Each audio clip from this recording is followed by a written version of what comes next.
Oke, maaf ya terlambat. Saya barusan dari bank, lalu saya ke bengkel, lalu ke kampus ini. Ya, saya panggil satu-satu ya.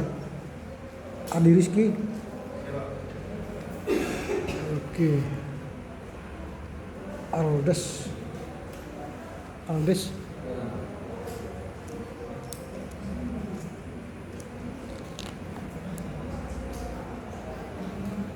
Alia. Beng Hadat. Bintang.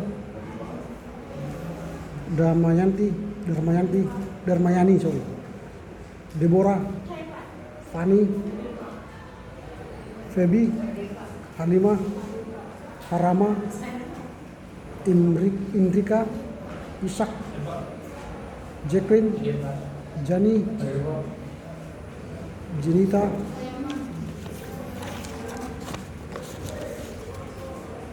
Labora. Lamhot. Kalau izin juga, udah dicek katanya apa?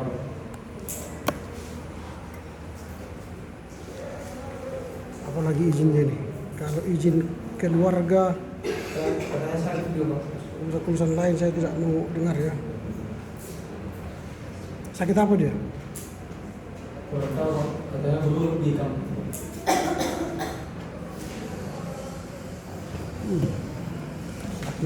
Sakit hati ya.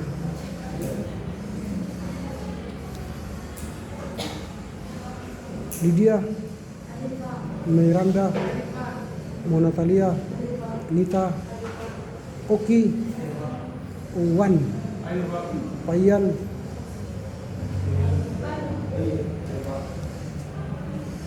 Paltak, Putri, Romaito, Rosanta, Theodora, Tobok, Tuti. Oke. Ya, hari ini kita masuk pada laporan 2 bicara soal filsafat Cina yang akan disampaikan oleh 8 orang hari ini ya. Kita mulai dari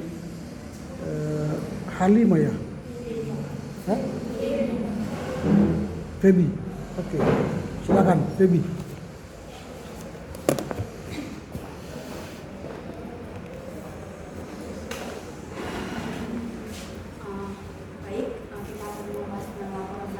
Yaitu filsafat orang Tionghoa atau Confucianisme dan Taoisme.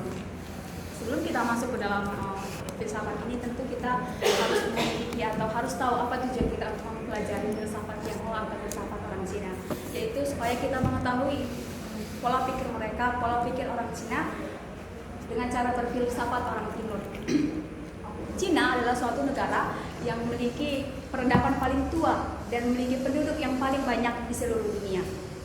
Filsafat orang Tionghoa atau filsafat orang Cina adalah filsafat yang bersifat spontan dan natural. Filsafat Cina dan Tionghoa memiliki 3 agama yang erat atau memiliki 3 agama yang dianut, yaitu yang pertama adalah Confucianisme, yang kedua adalah Buddhisme, dan ketiga adalah Taoisme. Adapun kultus orang Cina adalah yang pertama adalah kultus agraris.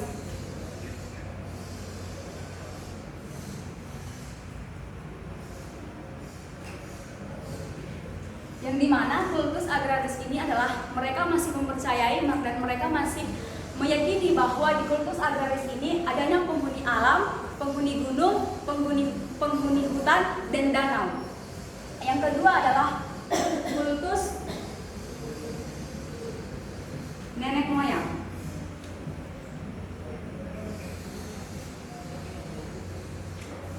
Yang dimana kultus nenek moyang ini dibagi lagi menjadi dua jiwa, yang itu pertama adalah yin atau po, atau bisa juga disebut dengan kun, adalah ajaran atau jiwa yang mengatakan bahwa jiwa yang selama hidup tidak akan terpisah dari orang lain. Yang kedua adalah yang atau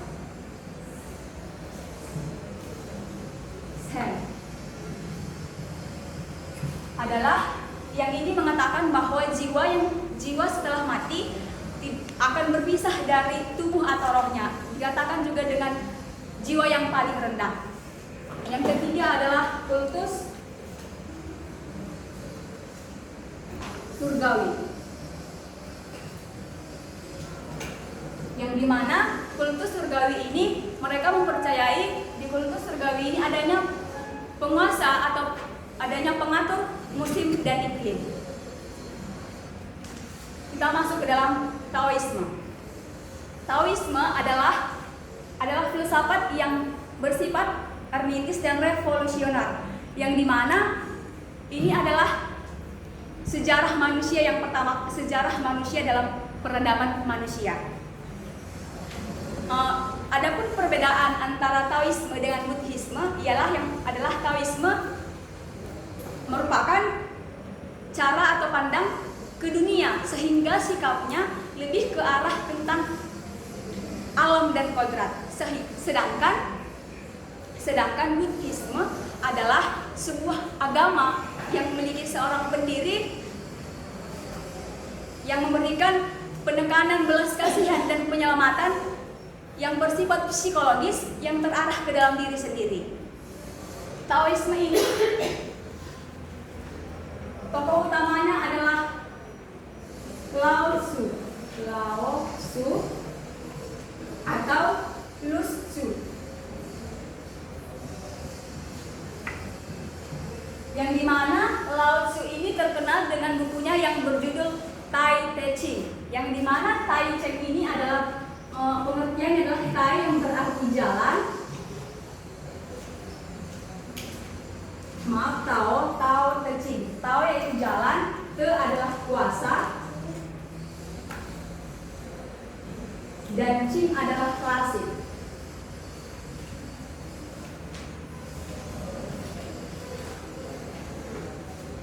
Ini adalah pengertian dari Tao Te Ching yang tokoh utama dari Taoisme. Adapun ajaran utama atau doktrin dari Taoisme ini adalah yang pertama adalah Wei Wu yang dimana adalah ajaran yang mengatakan bahwa suatu perbuatan yang tidak bekerja apa-apa. Yang kedua adalah Te, yaitu kuasa moral dan kebajikan. Yang ketiga adalah Suzan. Su artinya diri, Zan adalah li. Sehingga Suzan itu diartikan sebagai apa yang terjadi dengan sendirinya. Yang keempat adalah Po. Po adalah ajaran yang terjadi dengan aslinya tanpa ada terjadi sentuhan dari orang lain. Yang kelima adalah Pusi. Pusi ini adalah independen atau tidak adanya terjadi sentuhan-sentuhan dengan benda atau tidak adanya relasi dengan orang lain. Yang selanjutnya adalah Wuming. Wuming diartikan sebagai tidak ada nama. Yang selanjutnya adalah Ai atau diartikan sebagai cinta diri. Yang selanjutnya adalah Shengzhen, yaitu kebijakan moral. Dan terakhir dari ajaran doktrin Taoisme adalah konsep Tao, yang dimana konsep Tao ini mengatakan bahwa ajaran Taoisme itu lebih dari sebuah etika. Selanjutnya adalah Konfusianis. Konfusianis itu terjadi di 551 sampai 479 sebelum Masehi, yang dimana Konfusianis itu mengatakan terdiri dari 5 esensi etika. Yang pertama adalah penguasa dengan yang dikuasai. Yang kedua adalah antara bapak dengan anak. Yang ketiga adalah antara suami dengan istri. Yang keempat adalah antara kakak dan adik. Yang kelima adalah antara yang muda dengan yang tua. Dalam sejarah, dalam filsafat Cina, Konfusianisme itu diartikan sebagai sekolah historis, yang dimana sekolah historis ini mengartikan filsafat itu adalah sebagai tata moral, sehingga tata moral ini juga disebut dengan artian Li. Li ini memiliki arti yang sangat luas, yaitu terbagi menjadi 3 bidang. Yang pertama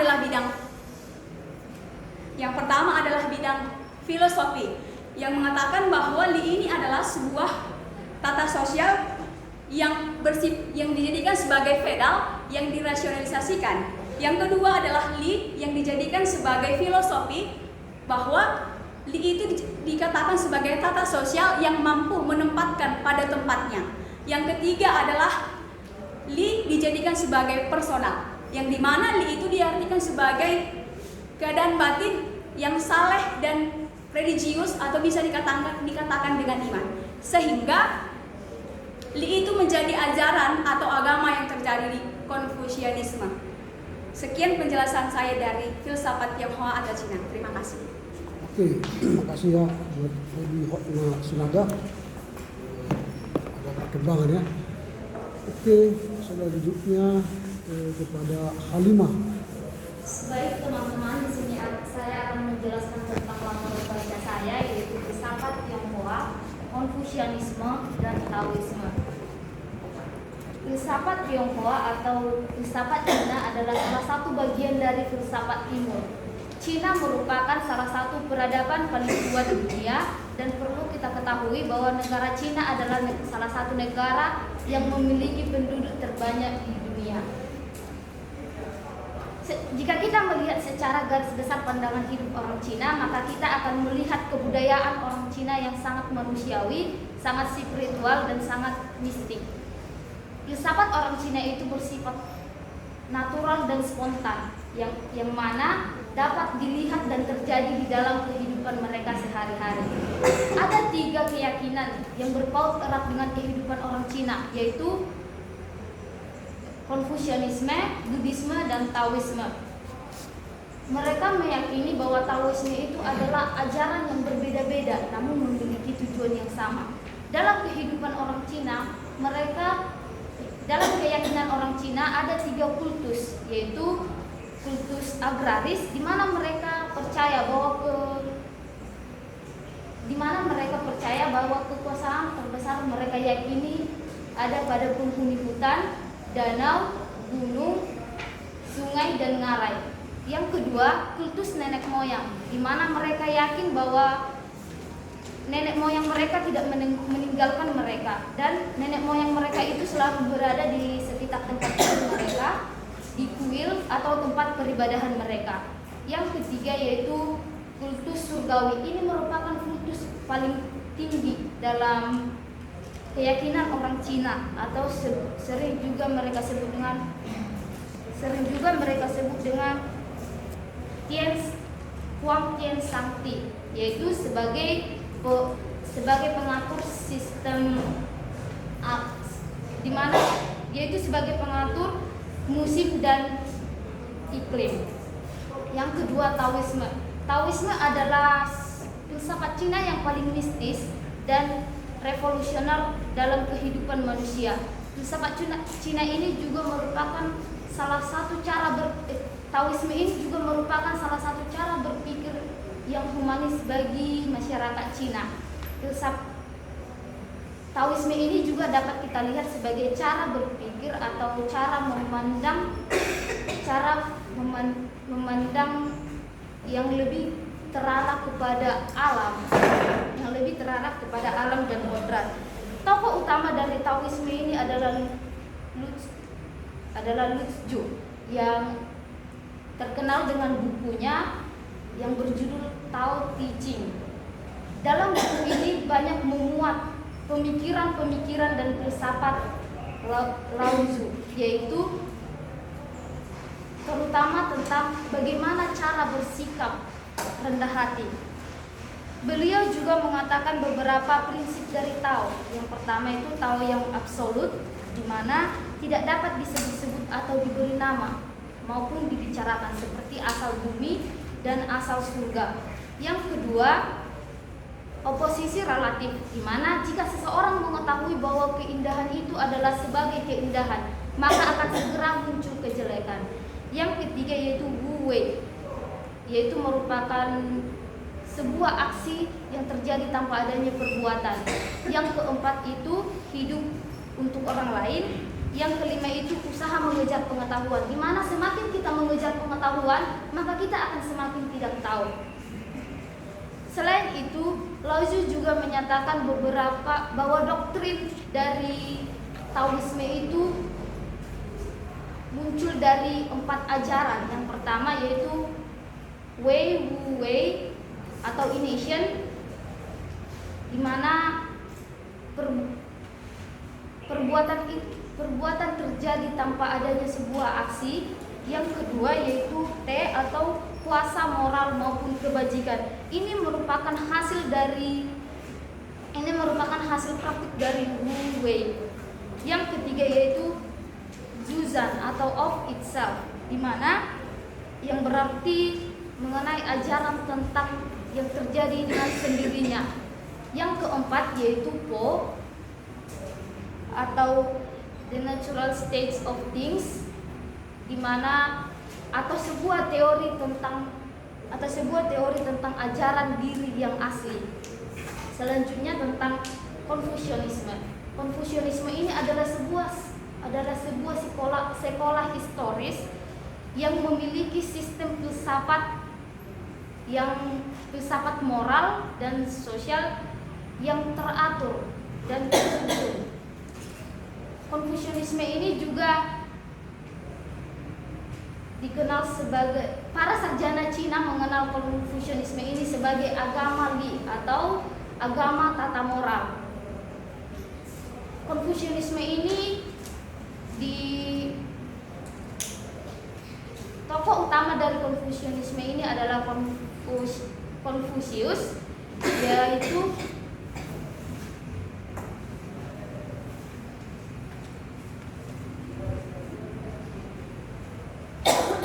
tokoh utama dari Konfusianisme ini adalah Konfusius. Beliau juga menyatakan bahwa ada 4 inti dari ajarannya, yaitu literatur dari aturan Konfusianisme, yang kedua jati diri, yang ketiga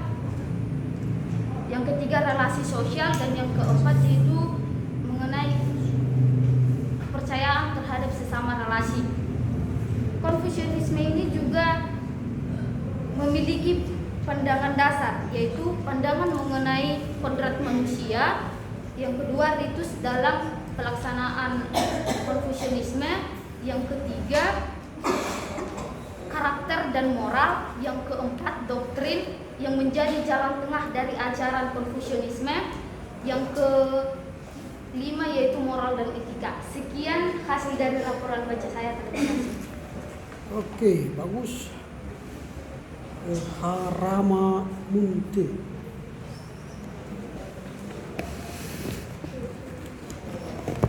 Baik, di sini saya akan menjelaskan hasil laporan bacaan saya tentang filsafat orang Tionghoa, Konfusianisme dan Taoisme. Konfusianisme ini adalah kepercayaan yang diakui di Indonesia yang muncul akibat adanya sebuah politik dan ajaran ini berpusat atau berhakikat kepada filsafat. Dan Taoisme itu adalah ajaran yang lebih menekankan kepada pemikiran, yang tujuan pemikiran ini adalah bertujuan untuk menghasilkan kebahagiaan. Sebelumnya kita harus tahu atau kita harus memiliki manfaat bagaimana mempelajari dalam filsafat Cina ini. Yang pertama, untuk kita orang Indonesia, terkhusus untuk kita sebagai mahasiswa, kita lebih tahu bagaimana kehidupan sosial politik dalam kehidupan orang Cina. Dan yang kedua, kepada imam, karena di Indonesia kan orang Chinese itu atau orang Cina itu sudah bergabung dengan komunitas, khususnya kepada agama Katolik dan Protestan. Dan yang ketiga, untuk kita perlu juga mengetahui bagaimana keadaan budaya spiritual orang Cina yang masih menganut ke hal mistik. Sedikit menyinggung kepada perbedaan antara filsafat timur dan filsafat barat. Filsafat barat sudah tergolong menengah ke atas, artinya mereka sudah berkembang lebih maju daripada filsafat timur. Sedangkan filsafat timur mereka masih menengah ke bawah, dengan itu dipengaruhi oleh karena adanya pemikiran mereka dan jumlah penduduk mereka. ada perumpamaan yang dibuat seorang filsuf bahwa perumpamaan orang Barat itu yaitu jika mereka menyelam ke dalam misalnya ke sebuah laut, mereka bangga jika mereka tidak naik lagi ke permukaan air. Tetapi filsafat Timur, orang Timur bangga jika mereka menyelam ke dalam dasar laut, tetapi mereka muncul lagi kepada permukaan air. Dengan artian dari perumpamaan ini bahwasanya orang Timur itu masih bangga dengan ajaran yang dulu-dulu atau yang tradisional.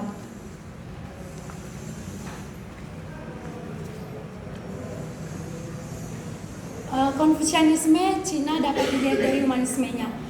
Mungkin teman-teman masih bingung apa arti Konfusianisme dan humanisme. Dalam artian ini dikatakan bahwa Konfusianisme ini adalah kebudayaan dan humanisme ini adalah nilai kedudukan atau yang didambakan oleh orang Cina demi keperluan atau keperimanusiaan dalam kehidupan mereka. Hal ini dipengaruhi oleh adanya relasi antara sosial. Nah, dalam kehidupan kita sehari-hari kita kan juga masih berealisasi dengan sesama kita. Nah, jika kita berealisasi itu harus mencakup hal yang tentang moral. Nah, jika kita manusia sebagai moral yang memiliki moral, kita akan melakukan atau berbuat atau bertingkah laku bagaimana selayaknya kita manusia yang memiliki moral. Pada tahun 3000 tahun yang lalu orang Cina masih menyembah 3 ajaran, yaitu yang pertama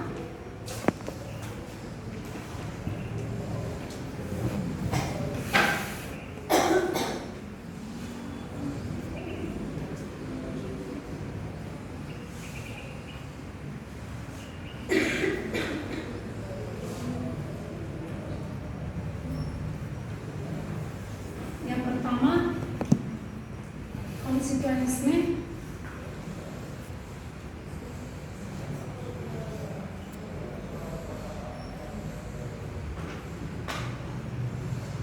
Yang kedua Buddhisme.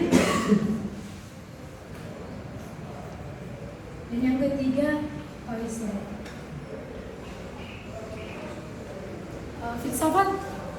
Filsafat Cina tidak bisa dibedakan dari kebudayaan mereka, dan masyarakat di Cina dibagi menjadi 2, yaitu masyarakat pedesaan. Nah, masyarakat pedesaan ini meyakini bahwa orang yang mereka hargai itu adalah orang tua perempuan mereka, dan yang kedua masyarakat perkotaan. Nah, masyarakat perkotaan ini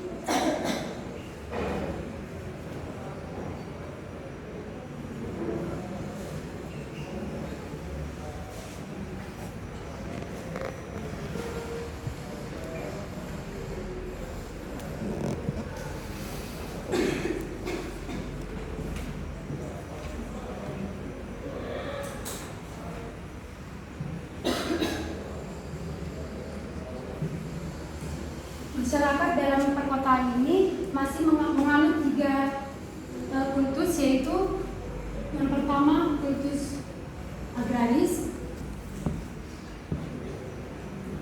di mana jalan kultus agraris ini masih menganut ke hal yang ilahi, dan yang kedua kultus nenek moyang.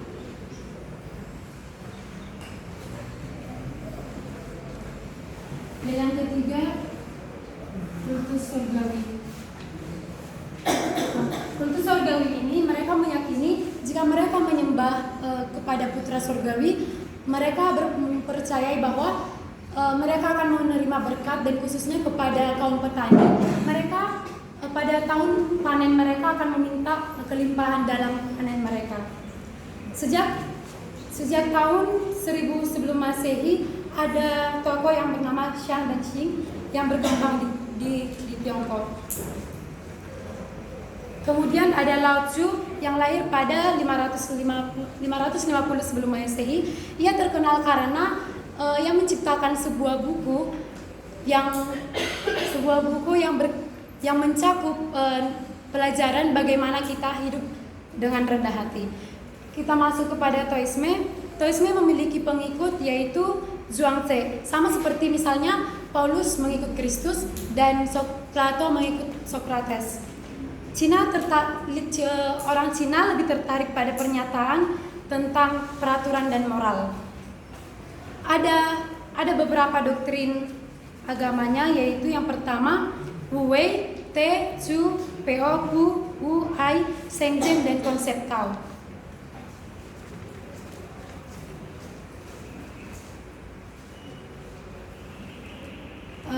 Konfusianis, ajaran filsafat yang tergantung pada moral dan etika mereka, di mana mereka memiliki 3 inti pokok. Bagaimana mereka tidak boleh merasa keraguan, mereka tidak boleh merasakan cemas, dan mereka tidak boleh melakukan hal kedengkian. Bagi orang Cina, yang sangat penting adalah manusia, etika, dan politik. Mereka diajarkan supaya mereka menjaga perdamaian adat, tidak ada tradisi yang menganut parlemen, dan yang ketiga tidak ada hak sipil yang dilihat dari hal yang mendasar.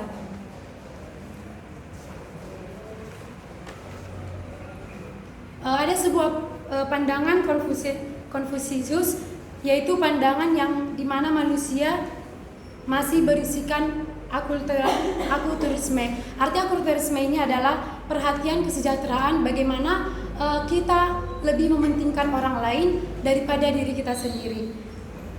Cina merupakan wilayah yang memiliki wilayah yang luas, dan mayoritas penduduk orang Cina itu yaitu petani.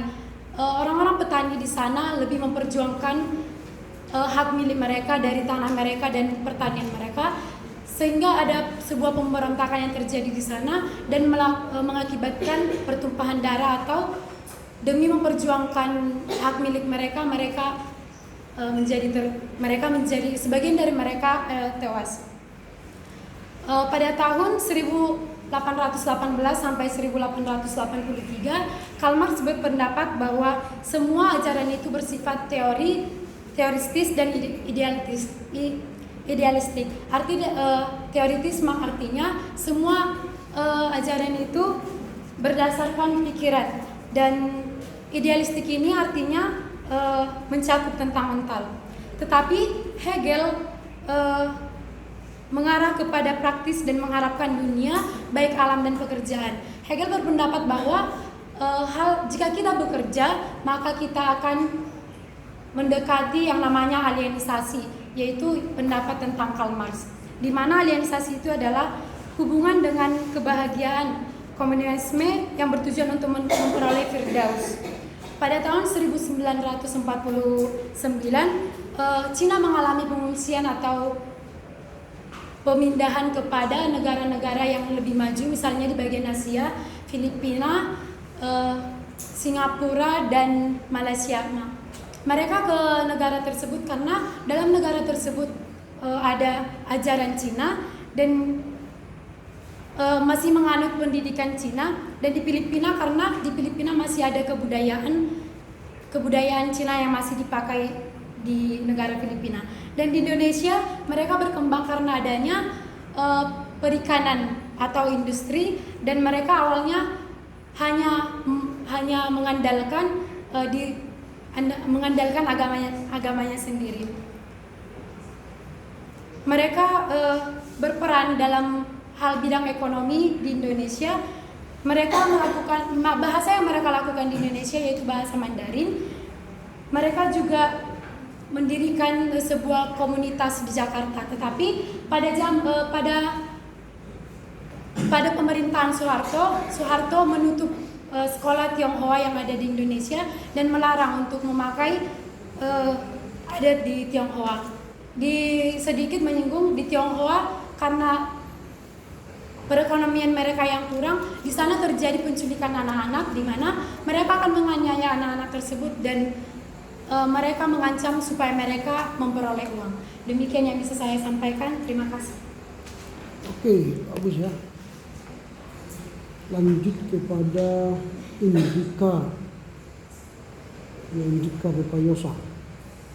Baik, di sini kita akan mempelajari tentang filsafat orang Tionghoa. Sebelum masuk ke dalam filsafat ini, seharusnya kita harus mengetahui manfaat dari mempelajari filsafat Tionghoa, yaitu yang pertama, supaya kita mengetahui cara berpikir orang Cina, dan secara khusus filsafat Cina memiliki banyak kepentingan dari segi ekonomis, politis, dan sosial. Yang kedua, masyarakat keturunan Cina juga pada umumnya cenderung menggabungkan diri ke dalam persekutuan komunitas Kristen ataupun Katolik.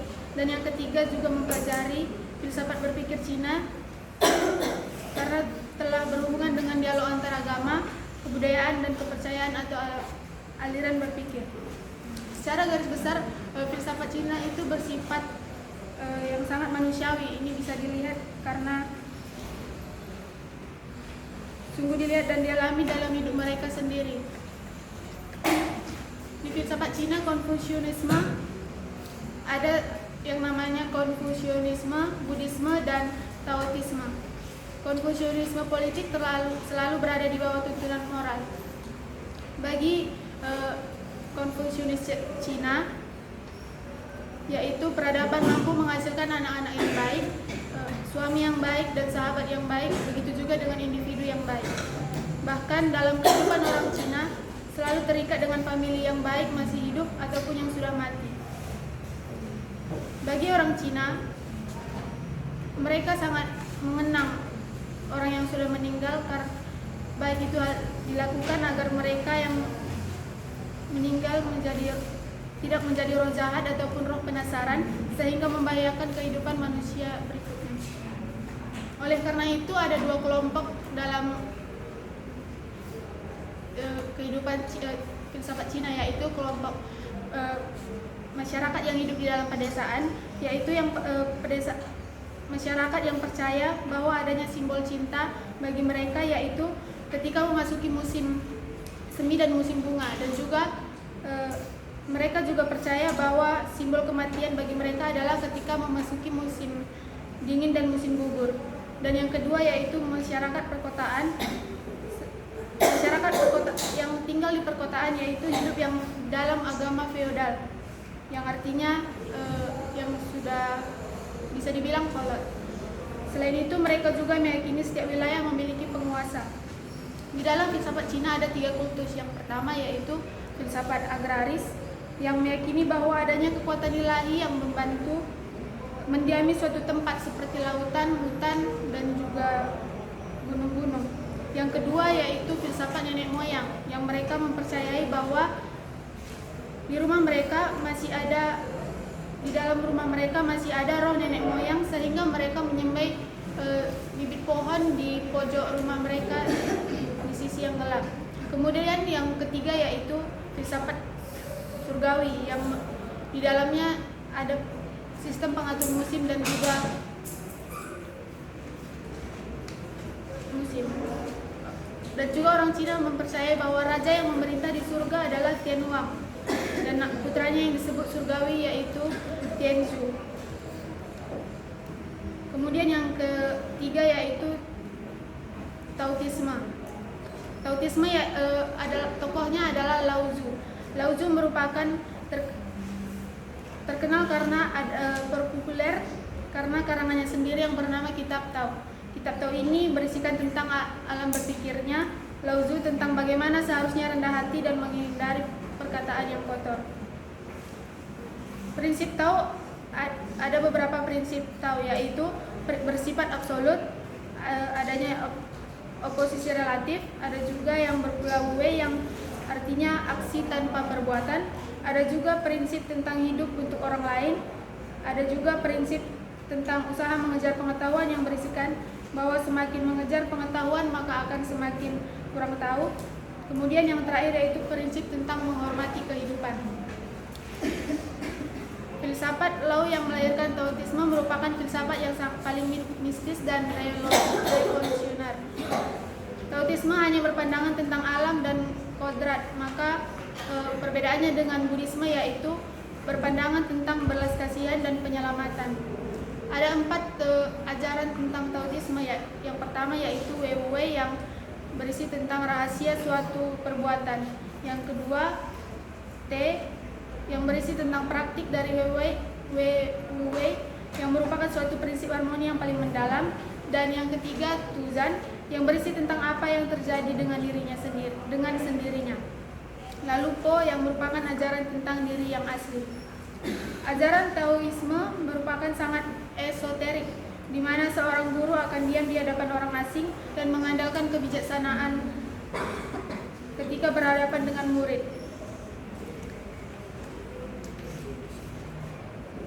Kemudian Konfusiusme.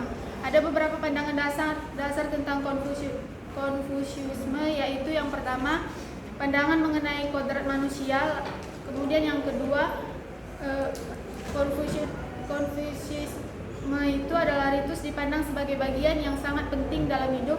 Dan yang ketiga, karakter moral merupakan dasar peradaban. Yang keempat, Konfusius merupakan bukanlah seorang cendekiawan ataupun pemikir sistematik. Lalu yang kelima yaitu ajaran moral, dan yang terakhir adalah Konfusius merupakan etika dan politik. Selain itu ada Mencius, yaitu ajaran tentang percaya dan kebaikan asasi dari kodrat manusia. Sekian laporan saya. Oke, lanjut Ishak.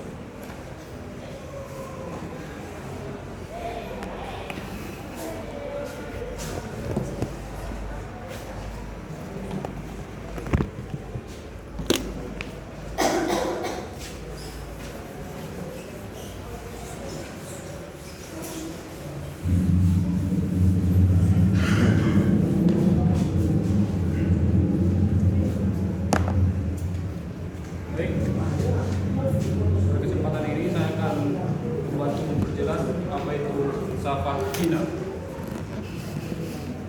Filsafat Cina yang dikenal dengan di Indonesia adalah sebutan Tionghoa. Tionghoa adalah sebutan atau ejekan bagi orang Cina yang berada di Indonesia karena mereka memiliki karakter yang serakah. Mereka adalah karakter yang bijak. Dalam sejarah Indonesia mereka memiliki sikap yang sangat berpengaruh pada kemerdekaan Indonesia. Hal ini Tionghoa disebut oleh Soekarno sejak masa pemerintahannya karena berhasil mengendalikan ekonomi Indonesia, dan orang Indonesia menyebutnya adalah sebuah keserakahan. Lalu semasa pemerintahan Gus Dur sebagai presiden, mereka diberi hak bebas dalam tinggal di negeri Indonesia. Kira-kira begitu sekilas mengenai orang Tionghoa di Indonesia. Lalu mengenai agama orang-orang Cina.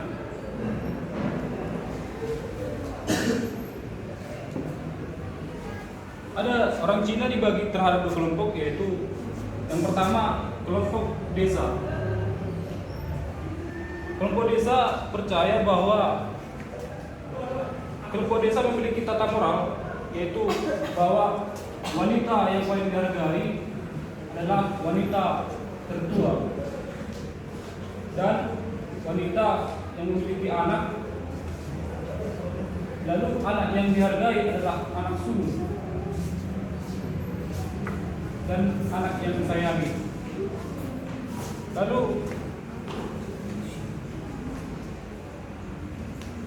dalam kepercayaan masyarakat pedesaan, mereka percaya bahwa di saat musim bunga, mereka percaya bahwa musim itu adalah musim kedamaian, cinta atau kedamaian dan persatuan.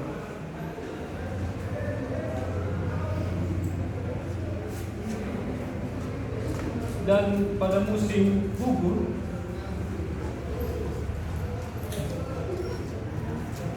mereka percaya bahwa musim itu adalah musim kejahatan atau kematian.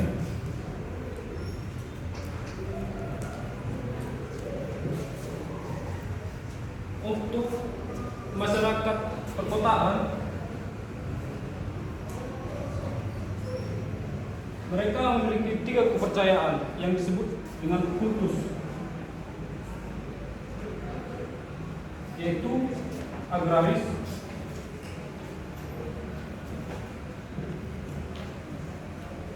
nenek moyang,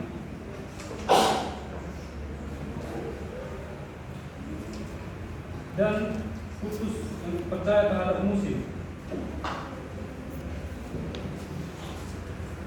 Agraris ini mereka mempercayai bahwa tempat-tempat yang tidak dihuni oleh manusia dihuni oleh roh-roh.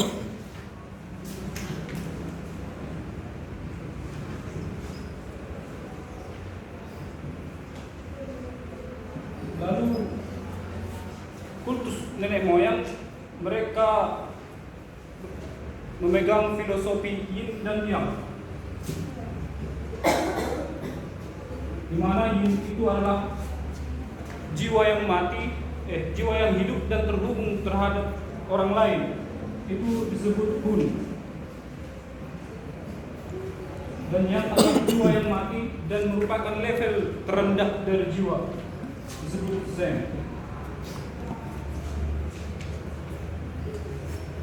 Lalu kita masuk kepada agama orang Tionghoa atau orang Cina. Sejak pemerintahan Zhou, dinasti Zhou,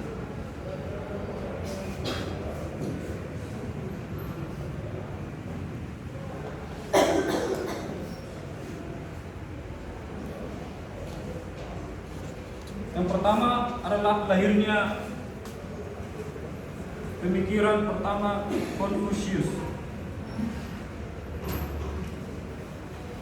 yang membuat sebuah revolusi agama, yaitu Konfusianisme.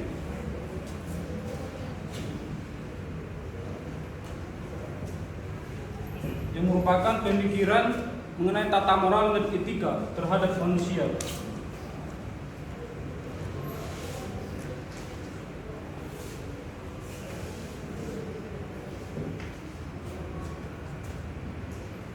Pemikiran ini berawal sejak tahun 551 hingga 479 Masehi. Pemikiran ini disebut pemikiran yang humanis karena mengandung pemikiran-pemikiran tata moral, peraturan terhadap perlakuan relasi manusia terhadap lingkungan dan manusia itu sendiri. Banyak peraturan yang dibuat oleh Confucius menyangkut hubungan manusia dengan manusia dan alam. Yang pertama, Confucius banyak membahas mengenai tata kehidupan bermasyarakat, yaitu di mana setiap orang yang belum menikah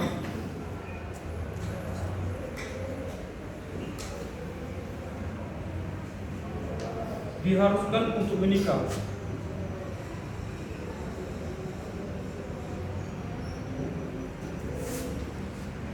Dan umur yang baik untuk mereka menikah adalah 20 bagi wanita, 20 tahun bagi wanita,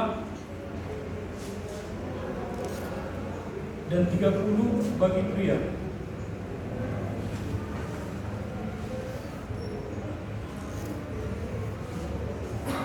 Ajaran ini mengharuskan setiap anak harus memiliki anak. Apabila tidak memiliki keturunan, mereka kurang dipandang di dalam keluarga, bahkan sosial. Bisa dikatakan bahwa mereka tidak memiliki tempat di tengah-tengah keluarganya. Lalu juga bukan hanya untuk mementingkan diri sendiri, tapi juga masyarakat di lingkungannya berhak untuk menikahkan orang itu.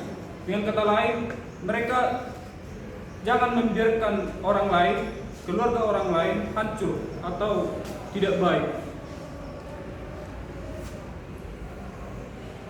Pemikiran Konfusianisme ini disebut sebagai agama Li bagi orang Cina. Li itu sendiri dalam arti selfik adalah tata moral. Dalam agama Cina lebih banyak menyangkut mengenai tata perilaku bersosial manusia. Di Konfusianisme ini juga disebutkan bahwa manusia itu tidak sendiri dan harus berelasi dengan orang lainnya. Lalu kita lanjut dengan Taoisme.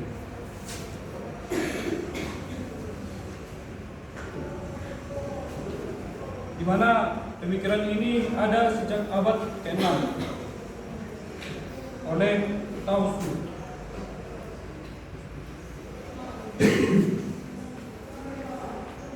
Taoisme ini adalah sebuah agama yang dikenal mistik karena di luar dari nalar manusia. Agama ini menyangkut tata moral dan etika juga karena banyak peraturan-peraturan yang harus memikirkan manusia yang lain, bukan hanya mementingkan keberadaan atau eksistensial dirinya sendiri. Prinsip-prinsip Taoisme ini memiliki prinsip-prinsip yang menjadi akar terhadap sebuah doktrin-doktrin, yaitu yang pertama adalah Tao yang absolut.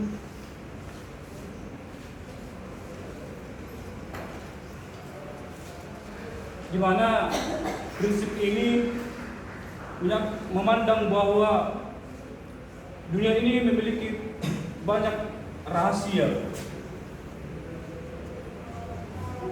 yang tidak dapat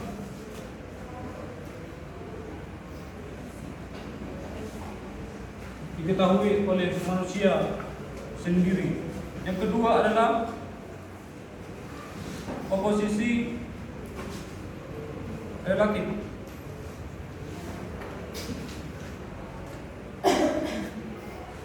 Bahwa apabila seseorang menginginkan keindahan, pastinya keburukan akan menghampiri keindahan tersebut.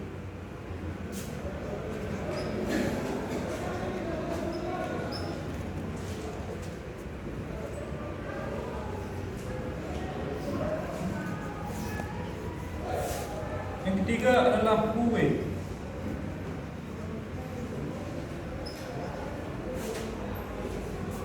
Bahwa tidak perlu berbuat untuk melakukan sebuah perbuatan.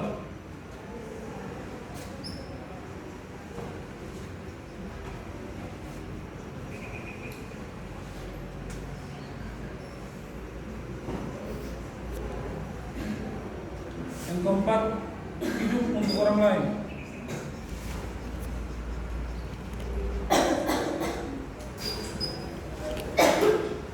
Dan yang kelima, usaha untuk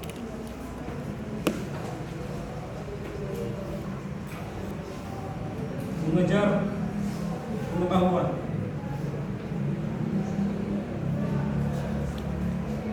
Baik teman-teman, begitu kira-kira tambahan dari saya. Terima kasih. Baik, terima kasih kepada Ishak, sekarang kepada Jacqueline Immanuel Panjaitan. Filsafat Cina dapat dikatakan filsafat yang bersifat spontan dan natural.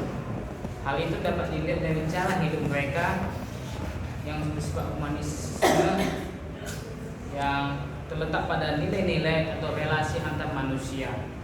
Bagi seorang Cina, tidak ada seorang yang dapat hidup sendiri, melainkan masih terikat terhadap famili maupun sekitarnya. Manfaat kita mempelajari filsafat Cina itu sendiri adalah karena kebudayaan peradaban Cina adalah peradaban yang paling tua dan memiliki jumlah penduduk yang paling besar, dan kebudayaan Cina adalah kebudayaan yang mudah dipahami. Mengapa kebudayaan Cina mudah dipahami?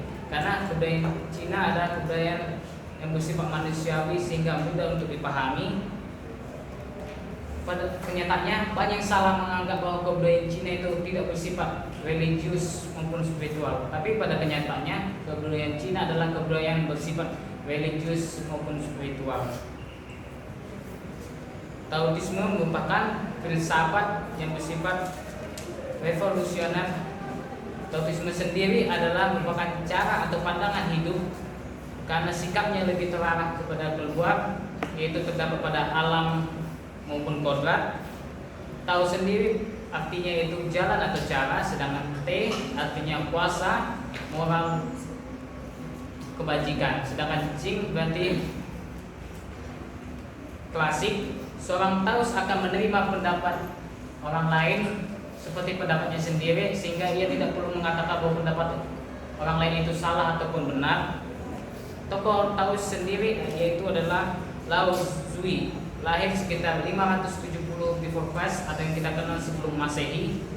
Ia dikenal melalui bukunya yaitu buku Tao yang berisikan tentang bagaimana seseorang bisa bersikap rendah hati, bagaimana seseorang tidak nafsu untuk menjadi orang nomor satu, bersikap rendah hati, dan ada juga gagasannya itu semakin orang itu mengejar pengetahuan dan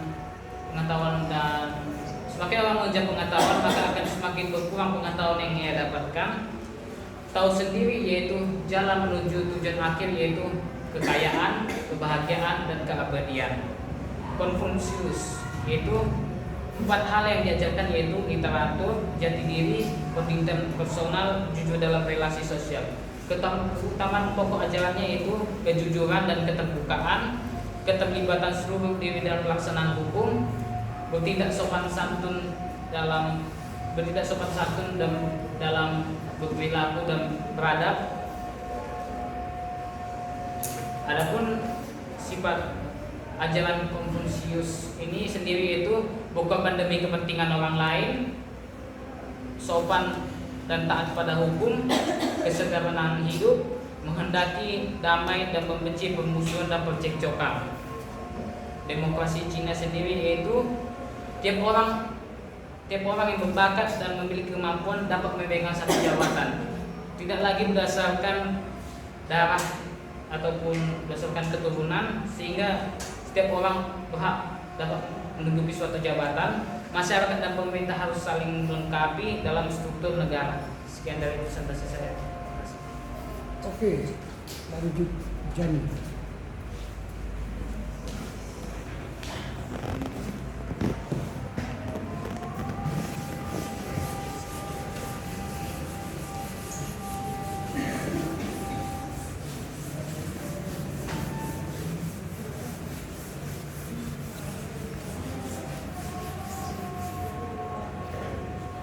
Ya, terima kasih.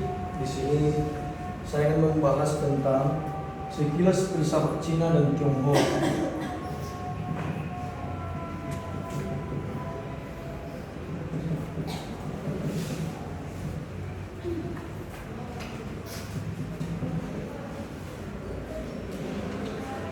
Ya, yang pertama yang perlu kita ketahui bahwa Cina itu memiliki peradaban yang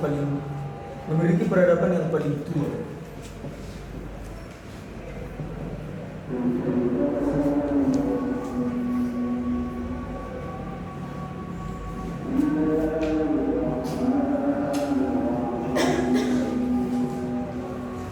Dan Cina merupakan dan juga memiliki penduduk yang paling banyak di dunia.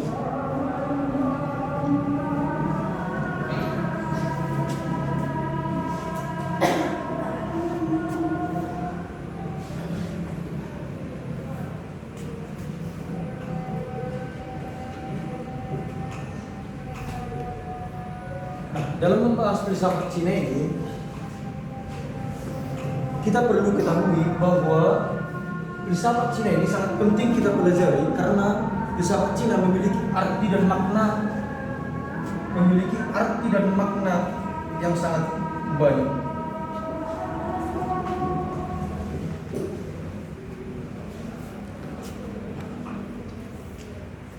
Di mana filsafat Cina ini sangat penting bagi kita mengenai cara berpikir antara agama, dialog antara agama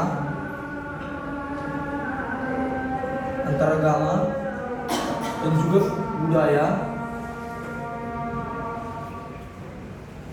dan kepercayaan atau aliran berpikir.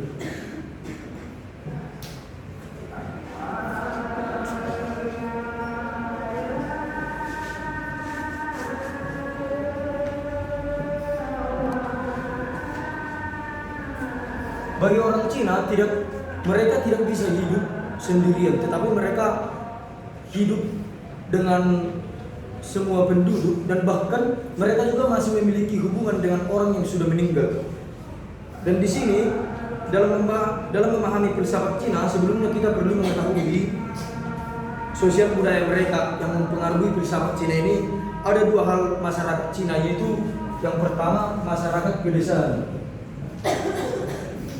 di mana masyarakat pedesaan ini mayoritas petani dan mereka hidup di daerah pegunungan dan juga dalam keluarga besar. Dan juga seperti yang dikatakan tadi, bahwa masyarakat pedesaan ini mereka memiliki pemahaman bahwa mereka sangat menghargai wanita yang paling tua.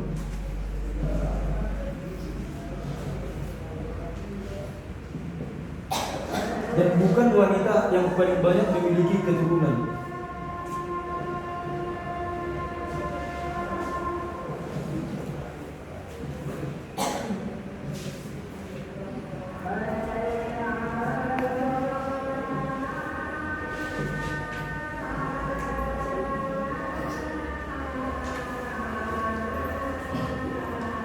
Nah, selanjutnya juga masyarakat pedesaan ini mereka sangat menghargai tempat-tempat sakral, dan juga mereka merawat tempat sakral itu, menanami pohon dan juga menyiramnya pakai air seperti itu. Dan juga ada di sini masyarakat perkotaan, di mana masyarakat perkotaan ini hidup lebih modern dengan agama feodal.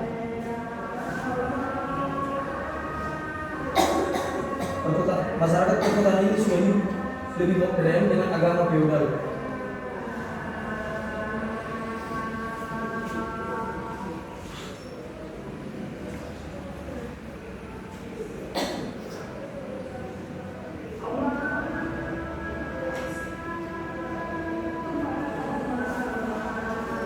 Dan masyarakat perkotaan ini memiliki pemilik atau penguasa, di mana pemimpinnya ini mempunyai jiwa yang baik dan pemimpinnya ini dihormati seperti itu.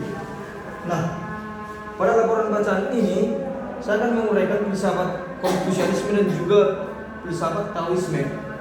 Filsafat Konfusianisme berpusat pada nilai-nilai di mana di sini mereka harus menghasilkan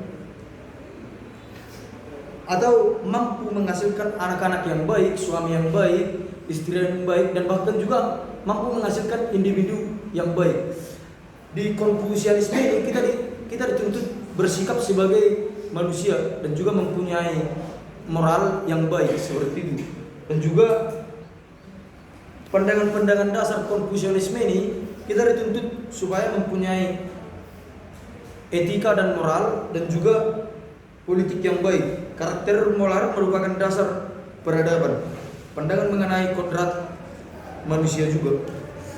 Dan yang kedua itu ada Taoisme. Taoisme merupakan filsafat yang paling mistis dan revolusioner dalam sejarah manusia.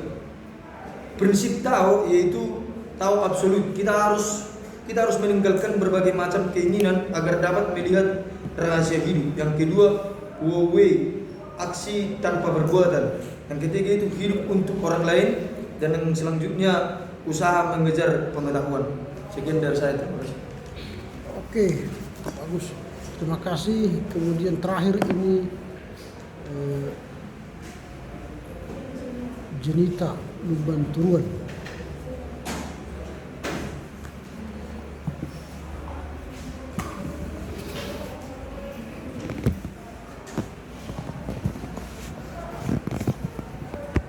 Silakan.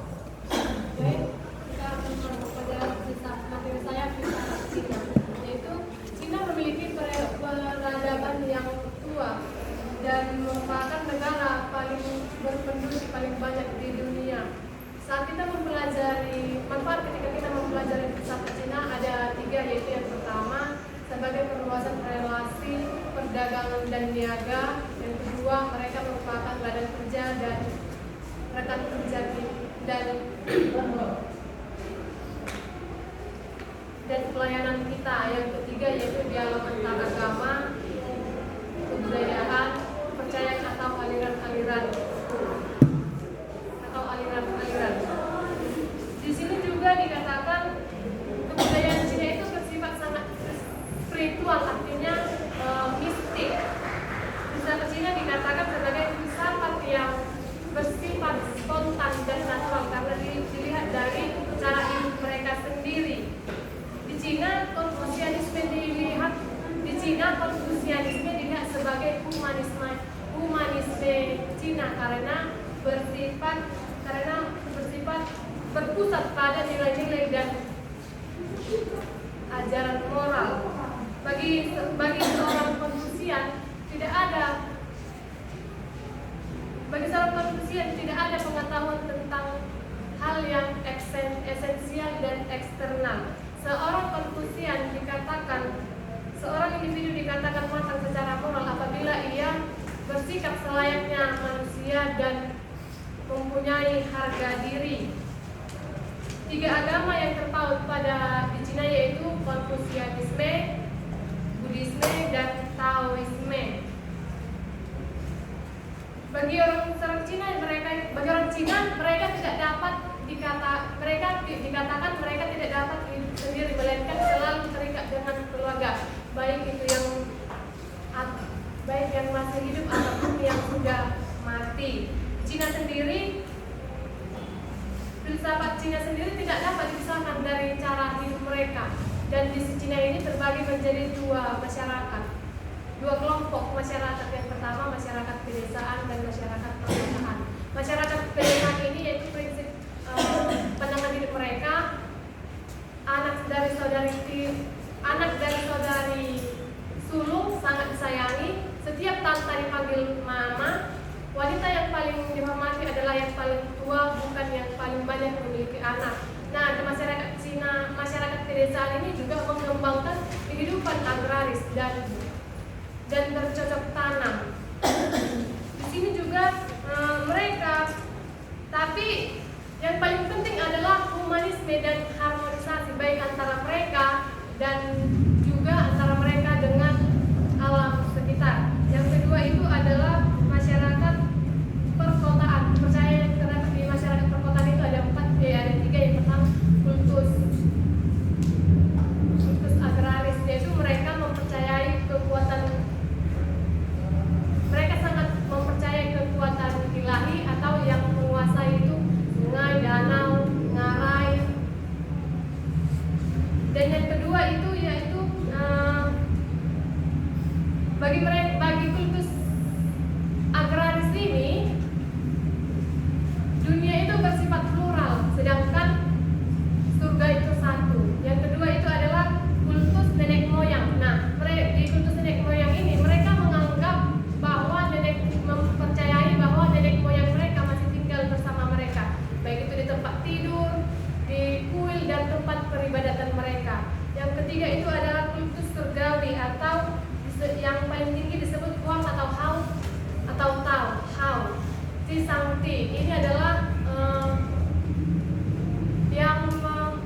Tisangti ini adalah yang mengatur suhu dan iklim. Jadi orang-orang Cina berdoa kepadanya agar diberikan tahun yang baik dan hasil panen yang melimpah.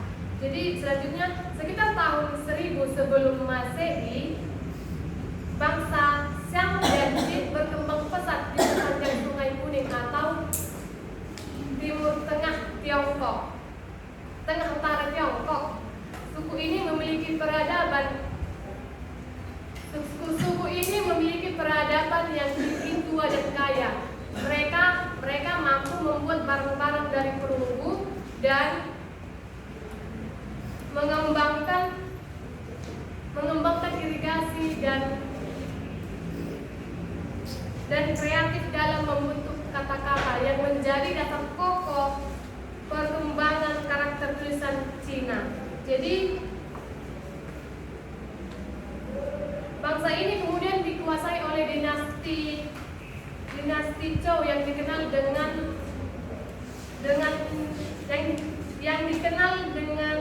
nama dinasti Zhou dan yang sangat lama berkembang di Cina. Jadi nama-nama pemikir awal yang muncul pada saat itu adalah Konfusius, Mencius dan Changsu, termasuk kepada Laozu. Kita tahu Laozu lahir sekitar tahun 570 sebelum Kristus. Dia dikenal melalui bukunya Kitab Tao yang dengan judul Tao Te Ching. Buku ini menggambarkan seluruh filsafat berpikir dia yang mengajar bagaimana seharusnya bersikap rendah hati atau nampak bodoh atau nampak bodoh, tidak tahu apa-apa atau gagal. Dalam hal ini, dalam buku ini mengungkapkan doktrin Wu Wei atau inaction, yang berarti tidak mengambil tindakan atau pasif, tidak campur tangan, laissez-faire, rendahan hati, ketenangan, puasa dan kesombongan, serta afirmasi diri. Orang harus bersikap rendah hati dan jangan bernafsu menjadi orang nomor satu di dunia. Kepintaran terhebat justru tampak seperti kebohongan. Semakin seseorang mengajar pengetahuan, semakin berkurang pula pengetahuannya. Kita masuk pada prinsip-prinsip Tao, yaitu prinsip-prinsip yang pertama yaitu prinsip yang absolut, tidak dapat disebut-sebut atau diberi nama. Yang kedua yaitu oposisi relatif. Oposisi relatif itu jika orang tahu keindahan dan kebaikan, maka akan muncul kejelekan dan kejahatan. Yang ketiga itu adalah Wu Wei, aksi tanpa perbuatan. Yang keempat adalah hidup untuk orang lain, yaitu peringatan melawan penggunaan kekuasaan dan suka campur tangan. Yang kelima adalah usaha mengajar pengetahuan, yang dikatakan tadi semakin orang mengajar pengetahuan semakin berkurang pula pengetahuannya. Dan yang terakhir menghormati hidup. Kita masuk kepada Taoisme. Taoisme merupakan filsafat yang paling mistik dan revolusioner di dalam sejarah hidup manusia. Ini terungkap dalam ajaran Lao dan Zhangxi. Taoisme merupakan cara pandang atau pandangan terhadap dunia. Jadi Taoisme ini sikapnya lebih terarah keluar terhadap alam dan kodrat. Tokoh utama Taoisme itu yaitu Laozu atau Luzu dengan bukunya yang sangat dikenal tadi, yaitu Tai Ching, Tao Te Ching, yang dikatakan tidak ada orang, kita tidak tahu kapan dan di mana kita akan meninggal. Tao berarti jalan atau cara, sedangkan Te karakter dan Ching yaitu klasik. Doktrin ajaran yang terkandung dalam Taoisme ini yaitu yang pertama Wu Wei, rahasia suatu yaitu yang dikatakan rahasia suatu perbuatan ialah jangan berbuat apa-apa. Yang kedua itu adalah Te atau puasa moral dan kebajikan. Zhu mengatakan kejahatan muncul bukan karena kita gagal mengikuti hukum atau moral. Ini artinya dia mengurangi pengaruh hukum dan moralitas. Yang ketiga adalah Zuzan, yaitu apa yang terjadi dengan sendirinya. Yang keempat itu adalah Po, yaitu yang mengatakan bahwa ini juga merupakan diri yang asli, yang mengatakan bahwa anak lahir dari kandungan ibu itu secara natural baik, namun menjadi rusak karena masyarakat. Yang keempat itu adalah Kusin, independen dan tidak terikat pada benda-benda atau dengan orang lain. Yang ketujuh itu adalah, yang keenam ada Wuming, nama, tanpa nama atau tidak dapat diberi nama. Yang ketujuh Ai atau itu Ai cintai diri, mencintai diri atau pikir diri. Yang kedelapan adalah Sanjen, orang bijak, yang berarti kewajiban mendengar. Dan yang terakhir itu konsep Tao. Tao ini lebih dari sekedar suatu etika. Inti dari ajaran Taoisme ini ialah gagasan partisipasi manusia dalam tata universal, artinya menyeluruh, yakni realitas prinsip konkret. Perbuatan dan kejahatan tidak dapat dibedakan. Taoisme ini bukan merupakan mazhab di Cina, melainkan suatu cara berpikir orang Cina dan yang mendalam dan mendasar, yang mengungkapkan sikap dasar orang Cina terhadap hidup dan bermasyarakat. Yang terakhir adalah Konfusianisme. Konfusianisme merupakan filsafat yang diajarkan oleh Confucius sekitar tahun 551 sampai 479 sebelum Masehi. Keutamaan dari Konfusianisme ini ialah kejujuran, keterlibatan, penguasaan diri, dan pelaksanaan hukum. Etika Konfusius terletak pada 5 ajaran esensial, yaitu yang pertama, antara penguasa dan yang menguasai, antara bapak dengan anak, antara suami dengan istri, antara kakak dengan adik, antara yang muda dan yang paling tua. Konfusius juga dikenal sebagai agama Li atau ajaran tata moral. Konfusianisme ini bersifat praktis dan memperkaya puisi imajinasi berpikir orang Cina. Jadi pandangan dasar Konfusius itu ada 5, yaitu yang pertama pandangan kodrat manusia, yaitu kita tidak memiliki kodrat absolut, absolut, a priori dan eksternal untuk menentukan siapa manusia itu dan bagaimana seharusnya manusia. Yang kedua adalah ritus dilihat sebagai kepercayaan yang sangat penting dalam hidup. Yang ketiga itu karakter moral. Karakter moral merupakan dasar dari peradaban. Yang keempat itu adalah ajaran moral. Yang kelima adalah doktrin politik. Pemerintahan yang baik dikatakan pemerintahan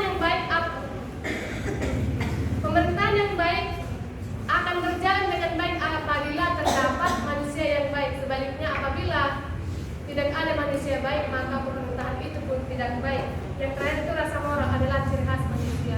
Sekian. Oke, tepuk tanganlah untuk semua ini.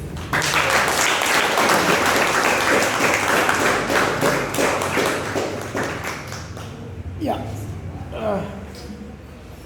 saya percaya bahwa yang lain sudah baca ya. Sudah baca kan?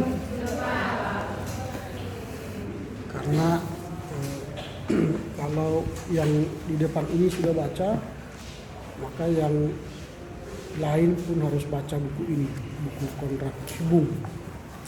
Karena materi pembelajaran kita ialah yang mengajar itu tidak hanya dosen, tapi yang mengajar itu juga bisa dari mahasiswa. Lalu mereka sudah mengajar kita dari buku pemikiran Konrad Subung terhadap filsafat Cina. Siapa yang tidak baca buku ini? Yang ini. Kalian baca semua kan buku ini kan? Yang tidak baca, yang baca ini berarti semua baca ya? Kalau nggak baca buku ini, siapa lagi yang tidak baca buku ini selain dia? 1, 2, 3, 4, 5, 6. Siapa lagi yang belum baca buku ini? Enggak, yang saya katakan ini bukan sajian. Siapa yang tidak baca ini buku ini? Siapa yang tidak baca? Semua tidak baca nih. Yang baca lah, yang baca siapa yang baca buku ini? Selain mereka yang di depan. Siapa yang baca? Enggak ada. Hanya satu orang yang baca. Kau baca buku ini? Iya, enggak terserah lah. Tapi kau baca buku ini kan? Selain dia ada lagi 2 orang. Ya semua. Kan kita belajar ini kan, belajar kuliah. Kuliah itu saya ajarkan yang laporan baca itu dibaca semua. Bukan hanya mereka yang mau belajar, kita semua. Saya ulangi, siapa yang baca ini? Habis dari halaman 127 sampai 206. Siapa yang baca? Hanya 1 orang. Kalau begitu yang tidak baca ini keluar. Silakan keluar dari ruangan ini. Keluar.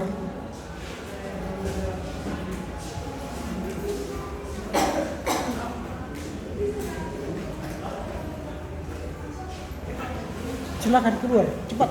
Kami mau belajar. Bagi orang yang tidak mau belajar, tak usah masuk ke kelas saya. Minggu depannya, siapa yang tidak baca buku ini, tak usah masuk ke sini. Dan lihat, siapa yang tidak baca minggu depan, saya pastikan dia gagal. Kita ketemu semester depan, tahun depan. Saya tidak mau mengajar orang yang tidak mendengar saya. Silakan keluar, saya mau mengajar ini.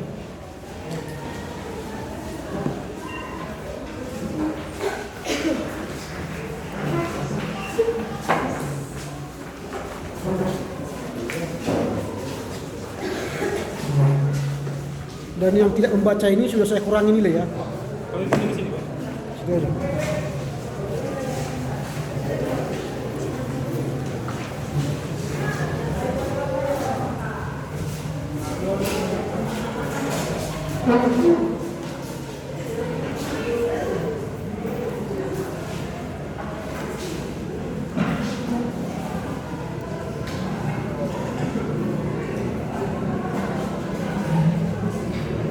Namamu tadi siapa?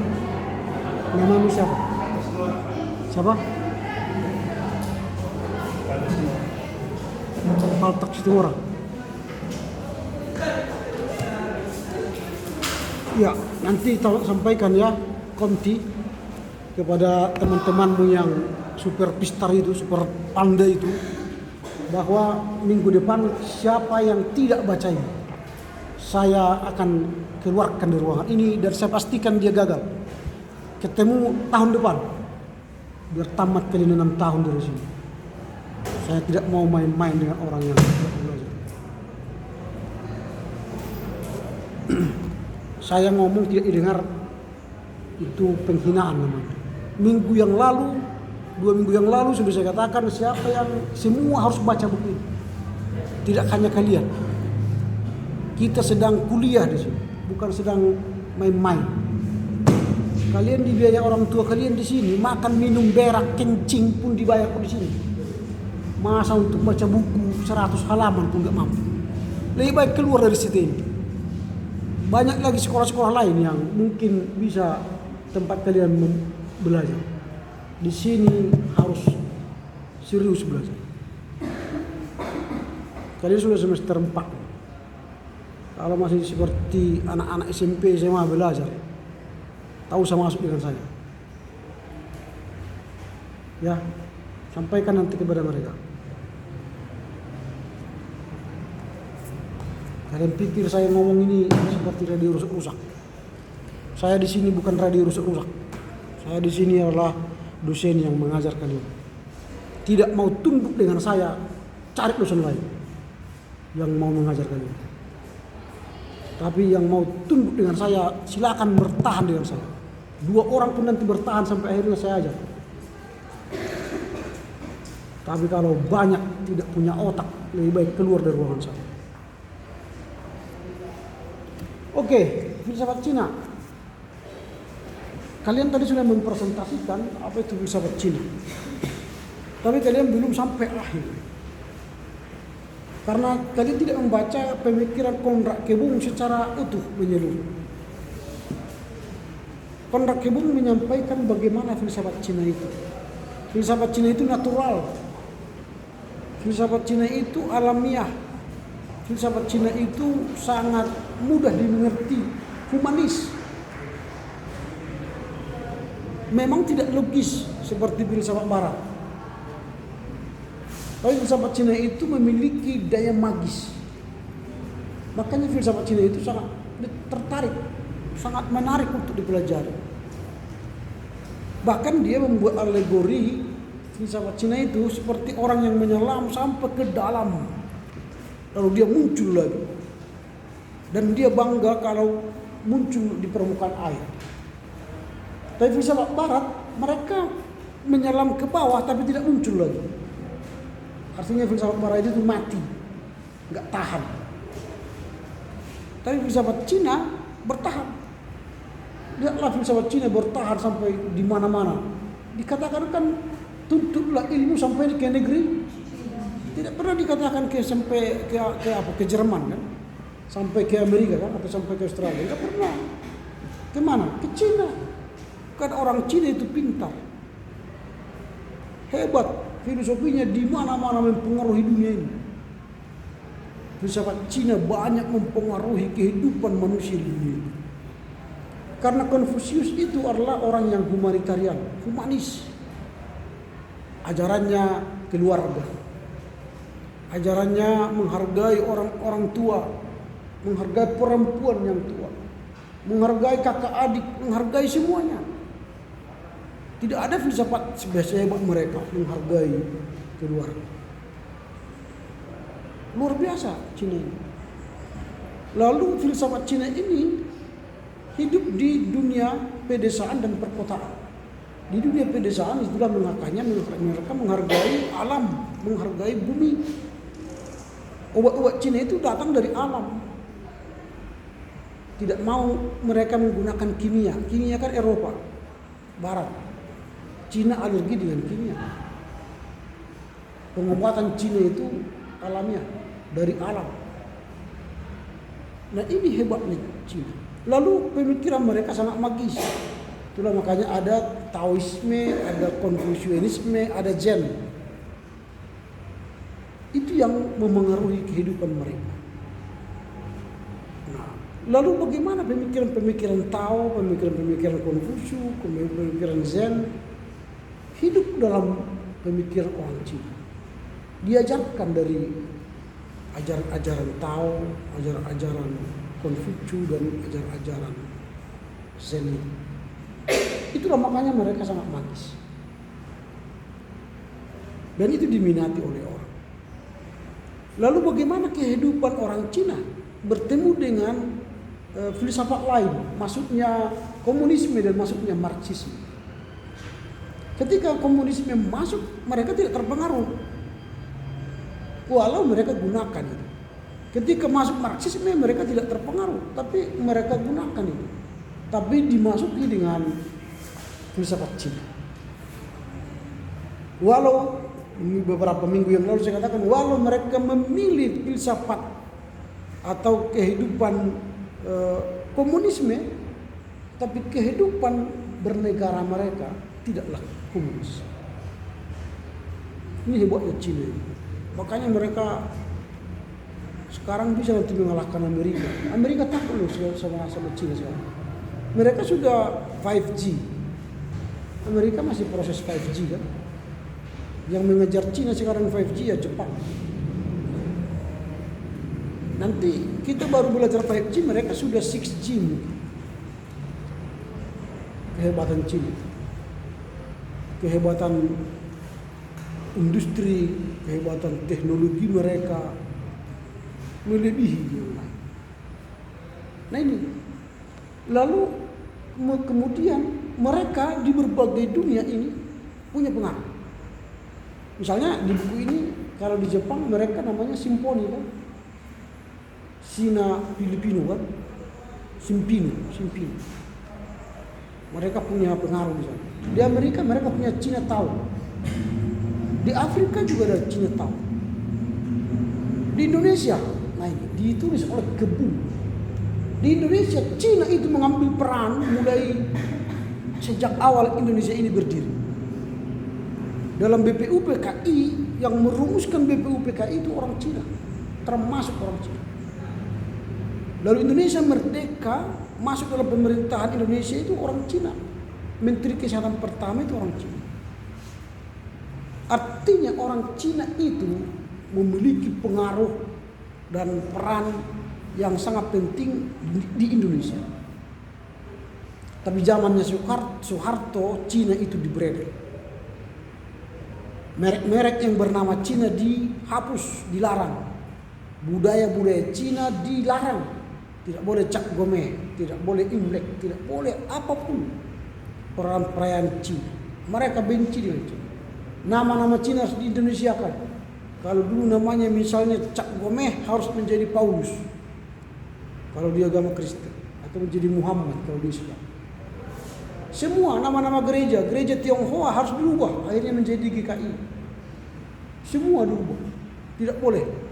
Nama-nama perusahaan yang dulu Cina harus merek Cina, huruf Cina harus diganti dengan Indonesia.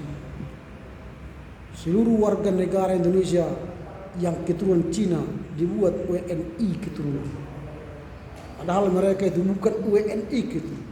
Mereka adalah Cina yang sudah mendarah daging di Indonesia. Sebelum Indonesia berdiri pun Cina sudah ada di sini. Kalau kita belajar kemarin, bagaimana masuknya Cina ke Indonesia. Itu sebelum Indonesia ada pun, belum ada Nusantara, Cina sudah ada. Tapi oleh Soeharto dia beredar semua.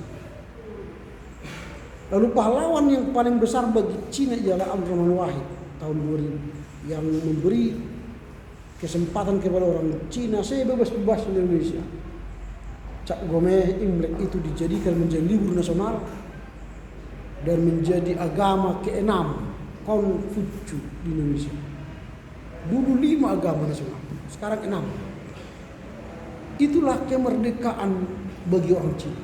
Hari kemerdekaan Cina di Indonesia ialah dengan hadirnya Gus Dur menjadi presiden Indonesia.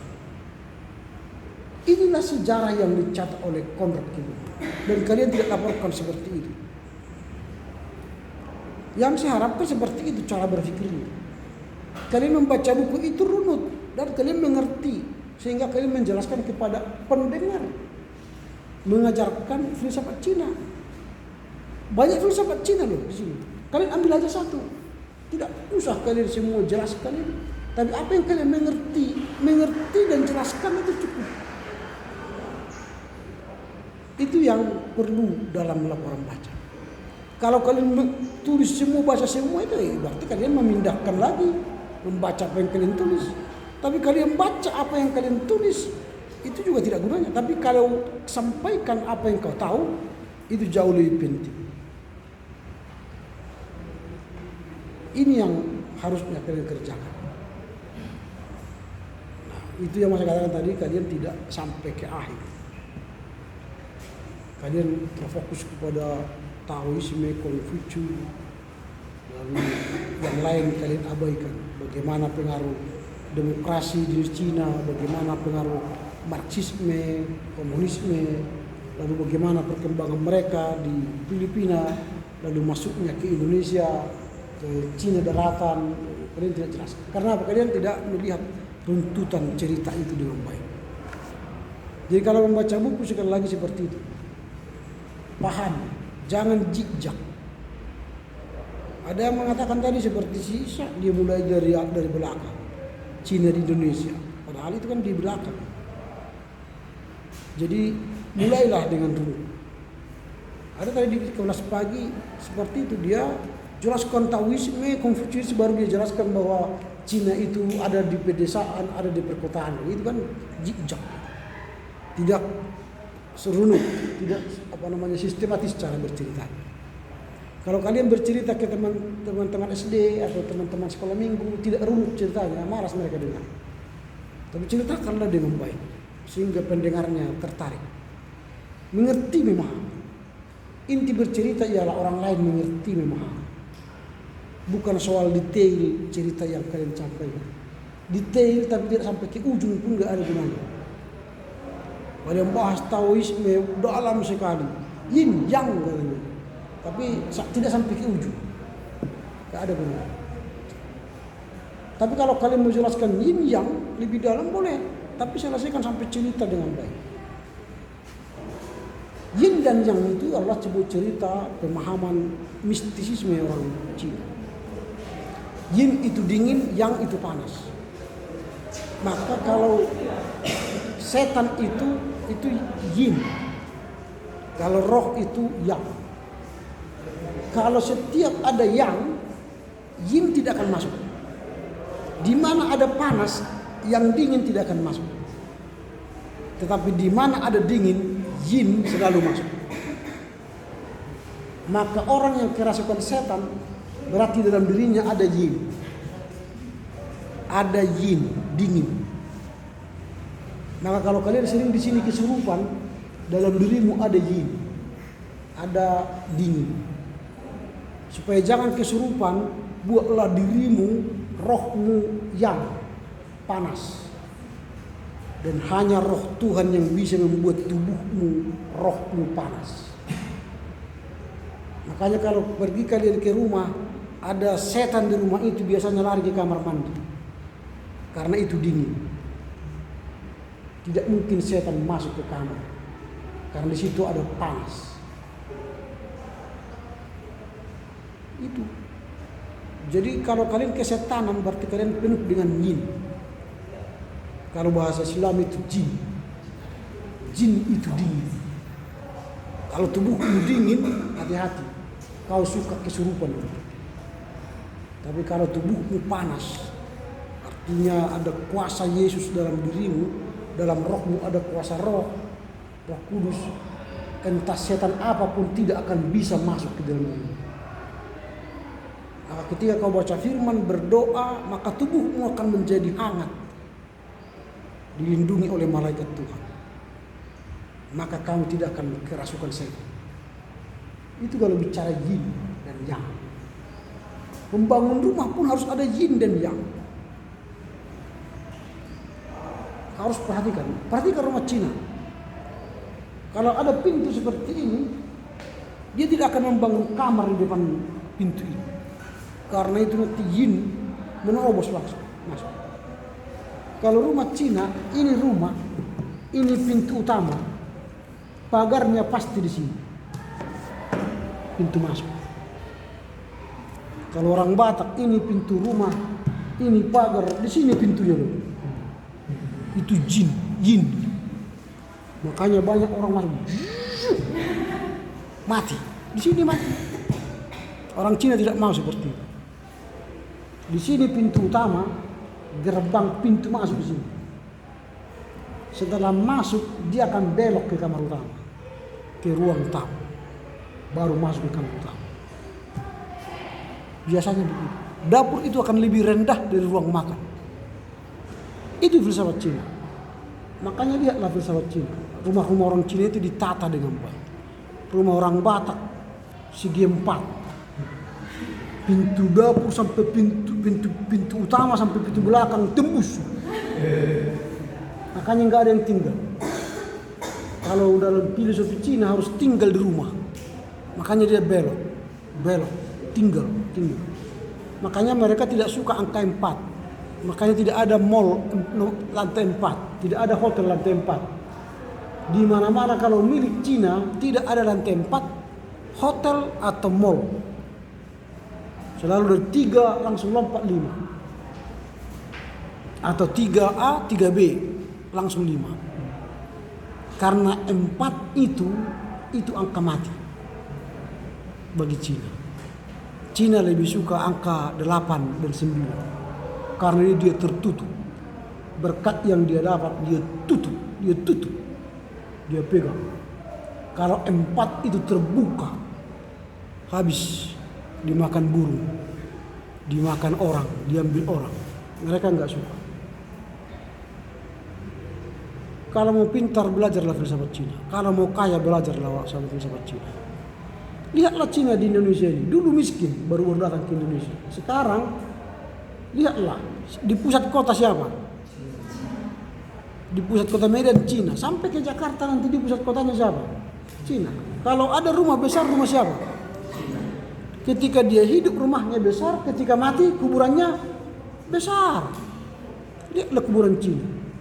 Satu orang aja 5x7 tanah untuk kuburannya. Kita kalau mati 2x1 kan. Mereka 5x7 besar. Itulah orang Cina.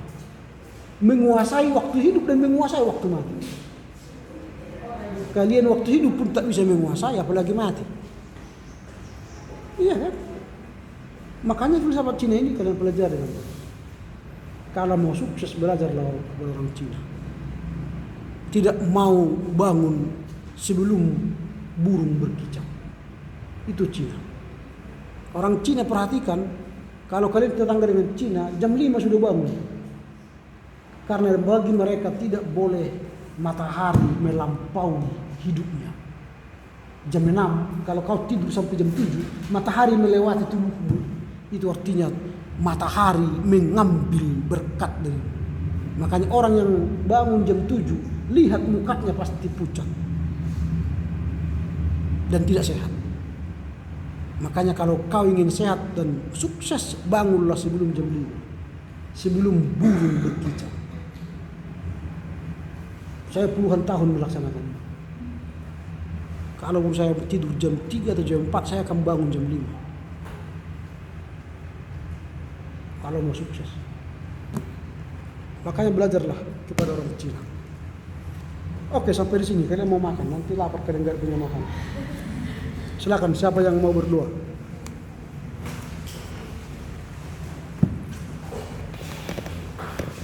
Baik, sebelum berdoa kita, mari kita berdoa.